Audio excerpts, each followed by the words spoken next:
Hi guys, on se retrouve dans cette nouvelle vidéo. Aujourd'hui, je vous retrouve pour les sorties du mois de septembre. Je vous ai fait un petit bilan en fait des sorties que j'attends le plus. Bien évidemment, il y en a d'autres, mais en fait, je vous ai fait un bilan de ceux que je pense acheter en tout cas en version papier et les autres, en fait tous les autres que j'aimerais aussi lire. Je pense que je les prendrai plutôt en version e-book. Mais voilà, je vous ai fait vraiment un mix de ceux que j'attends le plus, on va dire, pour le mois de septembre. Mais voilà, comme je vous dis, il y en aura d'autres. Alors, on commence tout de suite avec le premier livre. Il s'agit donc du Tisseur du Roi. Et j'ai vu ce livre-là passer sur le compte Instagram de la maison d'édition Korrigan, puisqu'il va sortir chez Korrigan.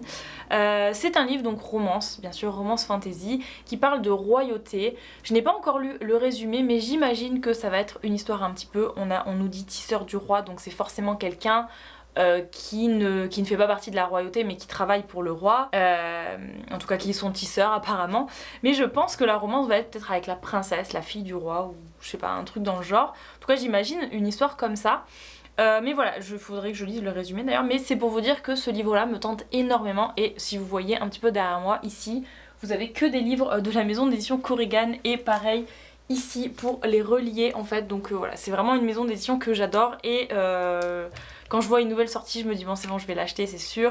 Donc voilà, donc celui-là me tentait énormément. Autre livre qui va sortir, alors je sais plus la maison d'édition, je sais pas si c'est pas Hachette, je crois que c'est chez Hachette que ça va sortir. C'est La Tisseuse de Mélodie, le tome 1. Et celui-là je l'ai déjà précommandé sur Amazon. Parce qu'en fait, si vous faisiez la précommande, vous pouviez avoir des goodies avec. Donc voilà, les goodies étaient très sympas, donc j'ai précommandé le livre. Et c'est voilà, un livre relié qui est magnifique et une histoire qui a l'air trop cool. On nous parle de musique dedans et vraiment, en fait, je suis l'autrice sur Instagram et j'ai adoré tout le processus qu'elle mettait en story ou en post Instagram au moment de l'écriture de son roman, en fait. Donc quand il est sorti, quand elle a annoncé qu'il allait sortir, j'étais trop heureuse. Et voilà, donc c'est un livre que j'ai trop hâte de lire. Donc on nous dit voilà, c'est du young adulte, donc c'est vrai que le young adulte, si vous me suivez, vous savez que je suis pas très fan. En tout cas pas des histoires parce que j'aime beaucoup les intrigues, mais souvent l'écriture, la plume, c'est pas tellement ce que j'affectionne le plus. Mais ce livre-là, vraiment, je sais pas, le côté musical, le côté vraiment la tisseuse de mélodie, rien que le titre en fait il est poétique et je trouve ça trop cool. Donc j'ai vraiment hâte de voir ce que ça va donner. Autre livre pour lequel j'ai très hâte, il s'agit de The Ever King en anglais. La couverture américaine est trop belle. C'est une histoire avec des pirates, des faées, de la romance, donc voilà, vraiment tout ce que j'aime. Par contre, je suis un peu réservée sur les pirates parce que voilà, j'ai lu beaucoup de romances avec des pirates. Je vous avouerai que j'aime bien, mais malheureusement ce ne sont jamais des coups de cœur. Donc j'ai l'impression que le monde avec les pirates, c'est pas vraiment ce que je préfère, même si j'aime bien en lire. Mais voilà, donc là à voir, vraiment à voir. Comme on nous dit, il y a des faées, ça peut un petit peu contrebalancer le côté pirate, donc ça m'intrigue beaucoup. Et je crois qu'il y a des scènes de smut dedans, donc pour ceux qui recherchent des romances fantasy sans smut, bah, ça sera pas le cas pour celui-ci. Si je ne me trompe pas, il sort également chez Korrigan, donc il va s'appeler Le Roi Déchu. Alors j'ai un petit souci, c'est que je préfère la couverture VO. Donc j'hésite vraiment à me prendre le livre en VO. Mais comme je vous dis, j'aime beaucoup Korrigan, donc je sais que les traductions, tout ça, elles sont très bien faites. Et comme c'est de la fantasy également, la lire en VO, je sais pas trop. Ou alors j'achète le livre en VO et je le lis en e-book chez Korrigan, je sais pas. Franchement, je sais pas du tout. Mais pour le coup, je préfère largement la couverture américaine.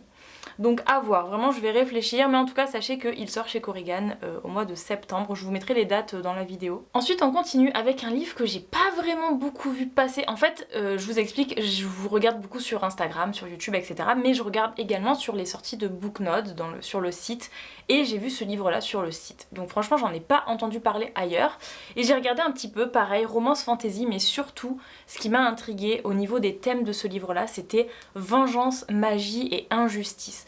Quand il y a une histoire de vengeance, en général, c'est super sympa à lire. Donc voilà, il s'agit du Premier Sorcier, donc le tome 1 de la saga Les Ombres de nos âmes. Donc vraiment, ce livre-là, si vous en avez entendu parler, dites-le moi, parce que moi, pas du tout. Ça sort dans la catégorie Romantasy de Collection et H. Alors, pareil, cette maison d'édition... Je suis également mitigée, si vous avez vu mes vidéos qui datent du début d'année, je crois février il me semble, j'avais lu un livre chez eux, c'était une romance contemporaine, c'était pas de la fantasy, hein, mais voilà, je trouve que à chaque fois que je lis un livre de leur maison d'édition, je suis assez déçue, et notamment par tout le système d'édition derrière, de correction, il y avait énormément de fautes, que ce soit des fautes d'orthographe, des fautes de grammaire, etc. dans le livre. Et ça m'a complètement gâché la lecture en fait. Donc je suis un petit peu mitigée sur cette maison d'édition, mais en revanche ce livre m'intrigue beaucoup. Donc je ne sais pas, est-ce que je vais l'acheter en papier? Je sais pas. Peut-être en e-book. Mais en tout cas je le mets dans cette vidéo parce que vraiment il m'intrigue, le coup de vengeance et injustice. C'est vraiment le genre de thème quand je regarde les tropes des livres qui m'intrigue le plus. Donc voilà. En tout cas, il me donne envie. Donc je vous en dirai un peu plus si je l'achète et si je le lis. Mais voilà, en tout cas, sachez qu'il sort au mois de septembre. Autre livre qui va sortir cette fois-ci chez Sabran. Il s'agit de L'automne sans fin. Alors ce livre-là, pareil, juste le titre. En fait, j'ai vu le mot automne, je me suis dit ok, c'est pour moi. J'adore l'automne comme j'adore le printemps. En fait, je peux pas choisir entre les deux saisons. Mais voilà, il y avait écrit saison, enquête, fantasy, suspense et mythologie grecque pour les thèmes.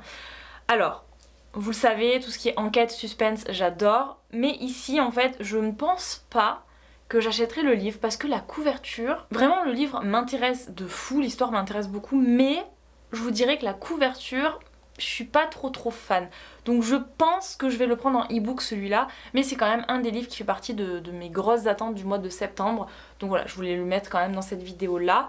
Sachez qu'il sort, je crois, en version reliée, donc c'est la même couverture, mais il y a un jaspage, il est très beau. Mais voilà, moi la couverture, elle me plaît pas plus que ça. Donc ni l'illustration, ni les couleurs, en fait, je sais pas, mais voilà, donc je pense que je le prendrai que en version e-book. Ensuite, livre très attendu, c'est de chez Roncière. Il s'agit de La captive de la cité déchue, une romance fantasy avec de la magie, c'est tout ce que j'aime. Ce livre-là, pareil, je l'ai vu sur la maison d'édition, sur l'Instagram de la maison d'édition. Le livre est trop beau. Cette maison d'édition, je l'aime beaucoup, mais je suis un petit peu mitigée. Disons que quand on a des dark romances, notamment je pense à L'ombre d'Adeline que j'ai lu et dont je vous parlerai à la fin du mois, mais donc L'ombre d'Adeline et c'était The Never King, je crois, le premier livre qui était sorti chez Roncière. Leurs dark romances sont pas faites pour moi, j'ai l'impression, parce que déjà il y a trop de smut. Pour moi j'ai l'impression qu'il n'y a pas d'intrigue, ou en tout cas il y a très peu d'intrigue pour beaucoup de smut et c'est pas du tout mon truc. Donc je dis pas, je me plains pas, moi quand il y a du smut ça va, mais quand il y en a 2-3 scènes ça va, mais quand c'est tous les chapitres, c'est juste pas possible. À la fin, je peux même plus le lire, je passe quoi.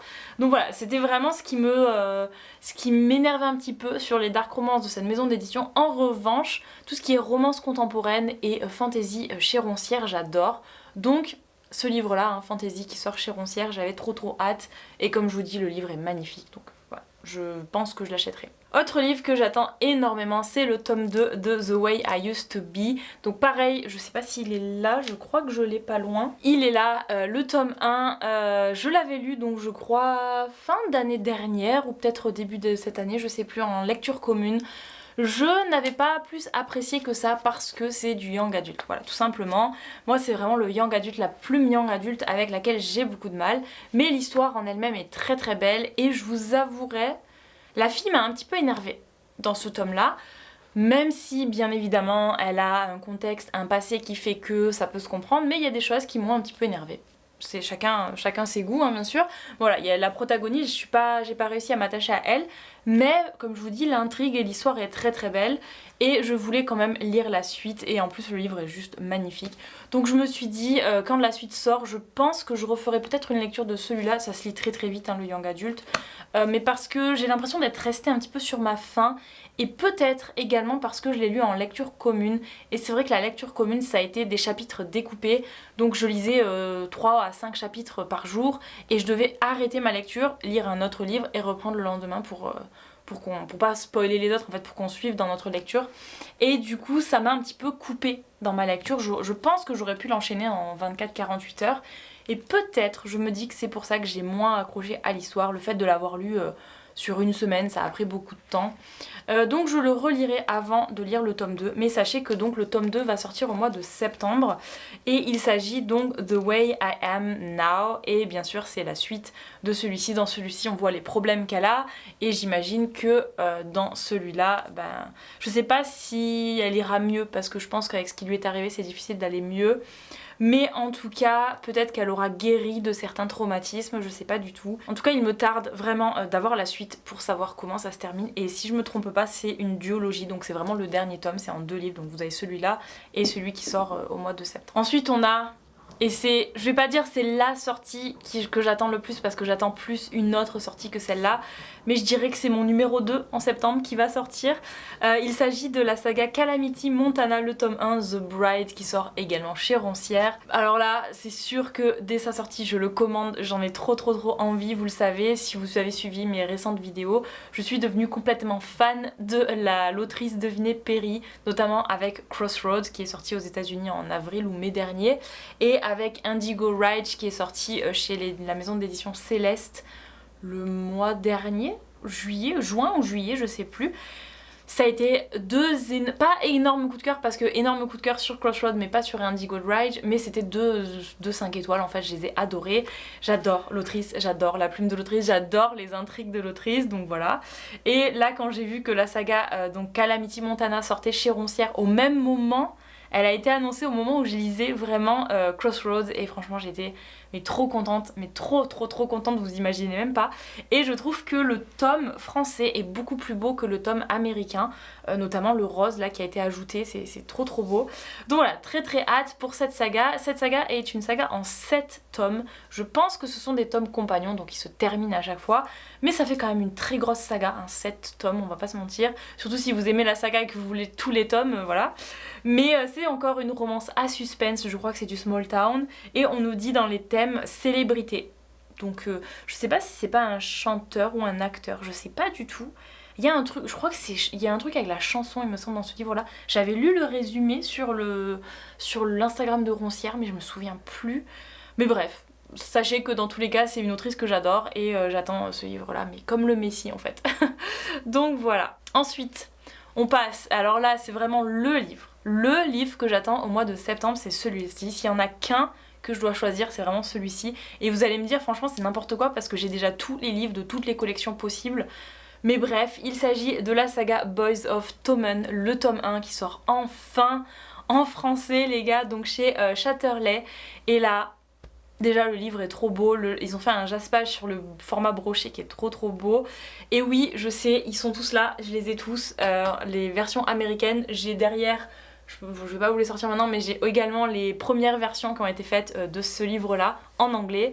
Et du coup, je veux absolument la version en français. Alors oui, je pourrais juste l'avoir en e-book pour comparer la traduction, ou même j'en aurais clairement pas besoin.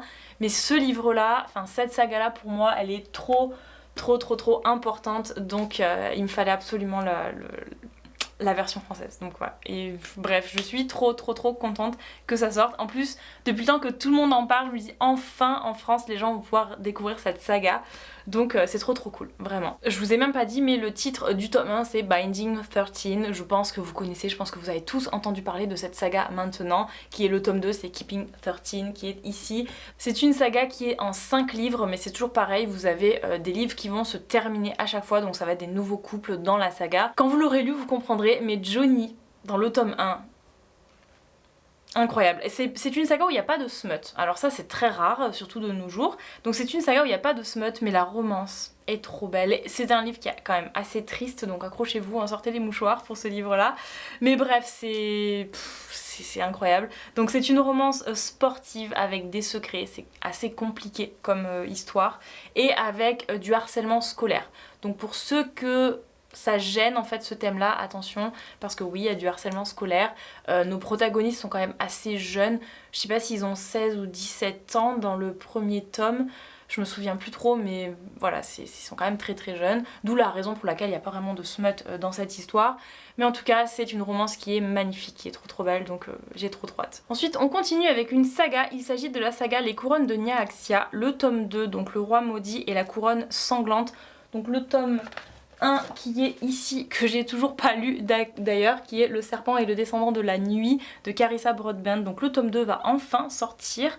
Par contre, je suis un petit peu déçue, c'est que je trouve qu'ils n'ont pas fait trop de différence entre la couverture du tome 1 et la couverture du tome 2. C'est un petit peu dommage, mais bref. Par contre, si vous voulez la version reliée, celui-là a été en sold out très vite. Donc attention, moi je pense que je vais le précommander même avant la sortie. Même celui-là, j'avais précommandé à l'époque. Parce que je me dis, si j'ai celui-là en relié et l'autre en broché, ça va pas le faire. Donc vraiment, faites attention. Donc voilà, c'est pareil, c'est la suite logique. Donc romance, fantasy, vampire, parce qu'il y a des vampires dans cette saga. Donc voilà, en tout cas, j'ai très hâte de voir ce que ça va donner. Parce que je crois que j'ai vu que la couverture, mais j'ai pas vu l'intérieur du livre ni le jaspage encore. Donc à voir, mais je trouve que vraiment ils ont fait trop ressemblant avec le tome 1 en fait, donc c'est un petit peu bizarre, mais à voir, vraiment à voir, surtout à voir au niveau du jaspage. J'espère vraiment qu'ils vont nous faire un beau truc comme pour le tome 1 parce que cette saga, le livre 1 est magnifique, donc tant qu'à faire, autant avoir un très beau livre pour le tome 2. Ensuite, on continue avec Assistant to the Villain, le tome 1, pareil, le tome 2 vient de sortir aux États-Unis je crois, et alors, ce livre-là, j'ai hésité au début, je me suis dit est-ce que je l'achète, est-ce que j'attends de voir des avis, est-ce que je le prends en e-book, je savais pas trop comment faire en fait. Ils vont sortir également une version reliée qui est très belle, mais je pense que je prendrai la version brochée parce que je préfère avoir l'original que le relié. Mais bref, c'est une saga sur... je pense... Je sais pas trop, mais je pense que ça va être un petit peu what the fuck, genre vous savez Butcher and Blackbird, un peu dans ce style là parce qu'on est sur une enquête à suspense avec des criminels. Enfin je crois en tout cas un criminel puisque j'imagine que le villain en question c'est pas le meilleur personnage du livre. Donc voilà, j'ai très hâte et notamment dans les thèmes de ce livre là on nous dit seuls les gentils meurent déjà, super, et on nous dit humour noir. Donc je pense que c'est pas un livre qui sera fait pour tout le monde également parce que moi j'aime beaucoup l'humour dans les livres, maintenant l'humour noir à voir. Je sais qu'il y a beaucoup de gens qui supportent pas l'humour noir donc forcément que ça va pas plaire à tout le monde, mais voilà, je pense que ça peut être une lecture assez sympa et comme je vous dis j'hésite à l'acheter parce que je me dis est-ce que je vais le relire une fois que je l'aurai lu, je sais pas du tout, donc je pense que je vais attendre des avis sur ce livre là, mais en tout cas sachez qu'il me tente beaucoup. Ensuite on a une autre sortie qui va se faire au Château d'Âme, donc la maison d'édition Château d'Âme qui est sortie il y a pas très longtemps d'ailleurs, et il s'agit de Sylphide si je me trompe pas dans la prononciation. Donc là on a un roman qui déjà est très beau. Moi je l'ai vu, mais cette maison d'édition ils font toujours des romans qui sont super beaux. Et il s'agit ici, on nous dit les thèmes sont la romance, la mort, la solitude, le temps qui passe et l'amour. Donc j'imagine qu'il y a une histoire de décès peut-être de quelqu'un qui est blessé par rapport à son amour qui est décédé ou je sais pas trop. Mais bref, c'est vraiment une histoire qui a l'air trop belle. C'est une époque en fait qui me tente beaucoup dans tous les livres qu'ils font, dans tous les cas c'est en rapport vraiment avec leur maison d'édition, c'est vraiment le style qu'ils veulent donner dans leur maison d'édition. C'est un peu le style Bridgerton et j'aime beaucoup leurs livres. Donc voilà, je pense que celui-ci aussi je le prendrai, peut-être pas tout de suite mais en tout cas il me donne envie. Ensuite on continue avec Never Ever Getting Back Together. Donc ce livre là sort chez PKJ, ça va être je pense du young adulte évidemment, mais vraiment... Quoique je sais pas si c'est du young adulte celui-ci, c'est peut-être de le new adulte, je sais pas du tout, à voir, vraiment à vérifier. Mais en fait c'est pareil, c'est qu'il y a une histoire de télé-réalité vengeance et je sais plus c'était quoi, rivalité, voilà je viens de voir le mot rivalité. Donc je pense que ça peut être assez drôle et super intéressant, c'est de la romance contemporaine, mais voilà, je l'ai vu pareil quand il avait été annoncé, je crois que c'était au début de l'été, et je me suis dit mais ça c'est totalement pour moi, c'est juste le titre en fait, avec le titre de la chanson de Taylor Swift, je me suis dit mais ça c'est complètement pour moi, ça a l'air trop cool, une espèce de télé-réalité en plus, j'avais lu... C'était un peu plus dark je pense, mais c'était La Villa. Voilà, La Villa c'est pareil, c'était des gens qui étaient dans une télé-réalité, il y avait eu un meurtre, il fallait trouver le meurtrier de l'histoire. C'était trop bien, donc j'aime bien en fait. Je regarde pas beaucoup de télé-réalité, mais en vrai quand c'est dans des romans je trouve ça super drôle et super intéressant à lire. Donc voilà, c'est vraiment un truc qui me donne envie. Et le dernier donc c'est Twisted Academy qui est aux éditions Addictive. Pareil Addictive, j'aime trop leurs livres. Pareil pour celui-là, la couverture est sympa mais sans plus, donc je pense que je le prendrai en e-book peut-être, je sais pas trop encore, je verrai. Là j'ai pas du tout d'informations sur celui-là, juste je l'ai vu passer, Je crois qu'il y a une histoire d'enquête également. J'ai vu des gens qui avaient les services presse en fait, qui avaient des grosses boîtes avec plein de goodies dedans et je crois qu'il y a vraiment une enquête, il y a des lettres, il y a des emplois du temps de l'école, etc. Et vraiment ça me tente beaucoup. On nous dit là où l'élite cache ses secrets. Donc pareil, ça va être une espèce d'enquête de secrets, de trucs cachés. Je sais pas s'il y a une histoire de magie derrière ou pas. Dites-moi si vous savez. Mais voilà, ce livre-là, je l'ai vu passer il y a pas longtemps, je l'ai vu passer je crois la semaine dernière. Et je me suis dit, oh mais c'est quoi ça? Je savais même pas que Addictive ils allaient sortir un livre comme ça. Et donc je me suis dit, oh mais ça va me tenter, je le sens bien. Et voilà, donc je l'ai mis dans ma liste. Donc voilà, c'est tout pour cette vidéo aujourd'hui, j'espère qu'elle vous aura plu. N'hésitez pas à me mettre en commentaire si parmi tous les livres que je vous ai présentés aujourd'hui, vous attendez aussi quelques sorties. Si parmi les livres que je vous ai présentés, ils n'y sont pas, mettez-moi dans les commentaires quels sont les titres que vous attendez le plus au mois de septembre. Je vous ai pas fait une vidéo trop longue, j'ai voulu vraiment faire condenser parce que je pouvais très bien lire tous les résumés de tous les livres, mais comme je sais que je vais les acheter et que je vous lirai les résumés dans mon book haul, dans tous les cas ça sera répété, donc voilà. Là c'était vraiment pour vous dire ce que j'attends le plus, les gros thèmes principaux de l'histoire, les dates de sortie, et avec ça, je vous dis à bientôt dans une prochaine vidéo. Ciao tout le monde!